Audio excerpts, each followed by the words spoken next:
Alright, now we are starting on the fun stuff. We are now going to actually go to Visual Studio and build the machine learning model. So I'm going to open Visual Studio right now. So if you have Visual Studio 2017, that is fine. If you have 2017 community or professional or developer or enterprise, it will work perfectly. So already we are following the steps for what is Ml.NET. You understand it. Step 1, obtain your dataset, understand the dataset. Now we are going to define the data structure. So data structure is simply a class that maps to the dataset. I would just like to show you the data again so that you understand what we are doing.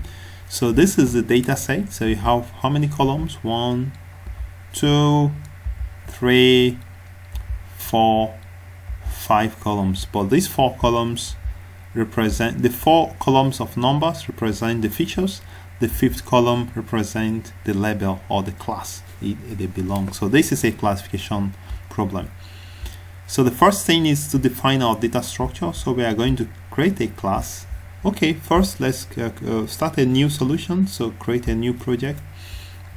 Leave it everything as default and just give it a name, ML tutorial. Alright, so we wait for a second. It creates the project for us.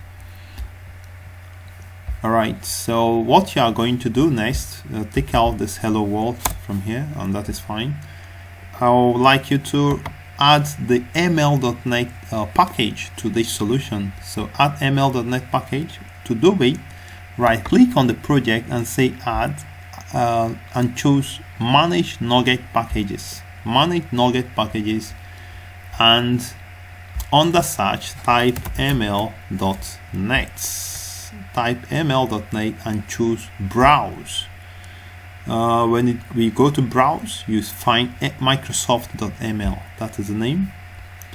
On that version, drop down and choose 0.4.0 and then choose install. So this will install the Ml.NET package into our solution. So at this point, everything installed correctly. You can see that so here it changes to green, and now you see uninstall is showing up, meaning that it has been installed. So just close the tab here. So the next thing we are going to do, we are going to define the data structure. I've explained this to you in the presentation. So define the data structure. It is simply the class of which our data set will map to. So I've actually written this program here. So to avoid wasting so much time, I'm going to just be copying and pasting it and then explaining it onto you. So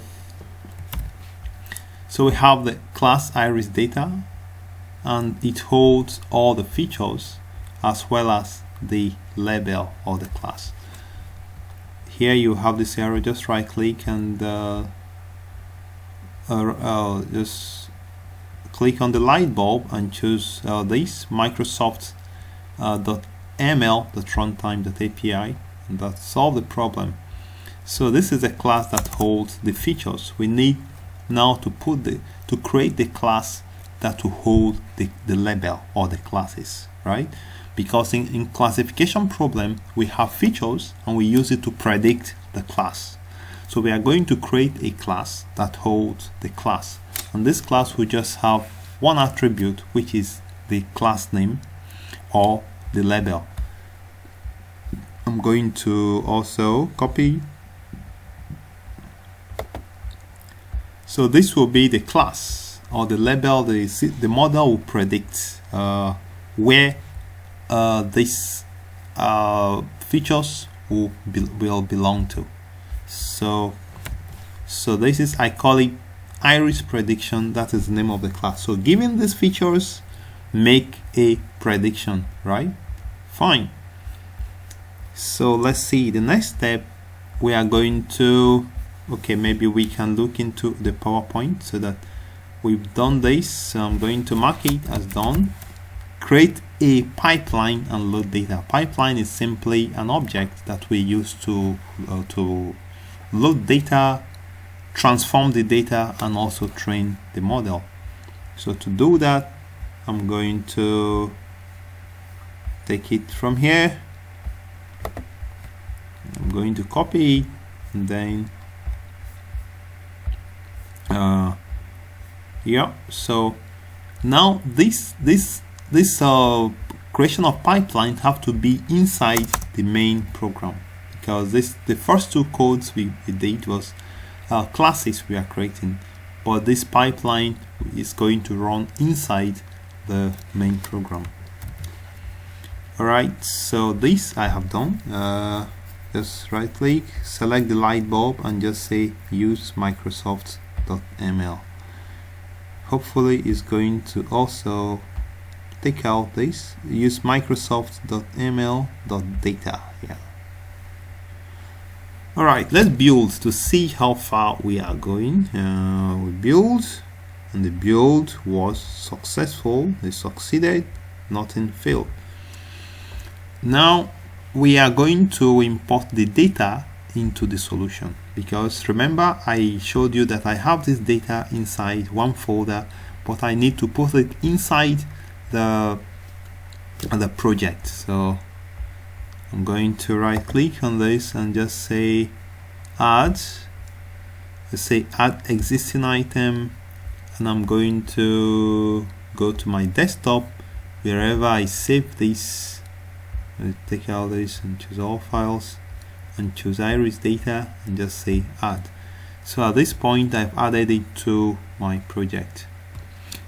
For the system or for the project, your application, to use this data, you need to change the properties to under the build action, or choose under copy to outputs, just say always copy. So it means it copies this to the bin directory, because it has to be in the bin directory for the model of your application to see it and actually use it. So where are we? We've succeeded in creating a learning pipeline. Have we loaded our data? Let's see. We created a pipeline. This is the data path, and we loaded our data, right? We created a pipeline and loaded our data. So let's mark this as done, right? I hope you are following. If you are not following, you can just pause this video and get your head around what we've done already, and then continue. The next step is to transform the data, but I need to explain a little to you what it means to transform the data. So let's skip over to tutorial 2, because I need to end this one here and start the next one. So skip over to, I think, tutorial 3 to continue. Remember, click on subscribe.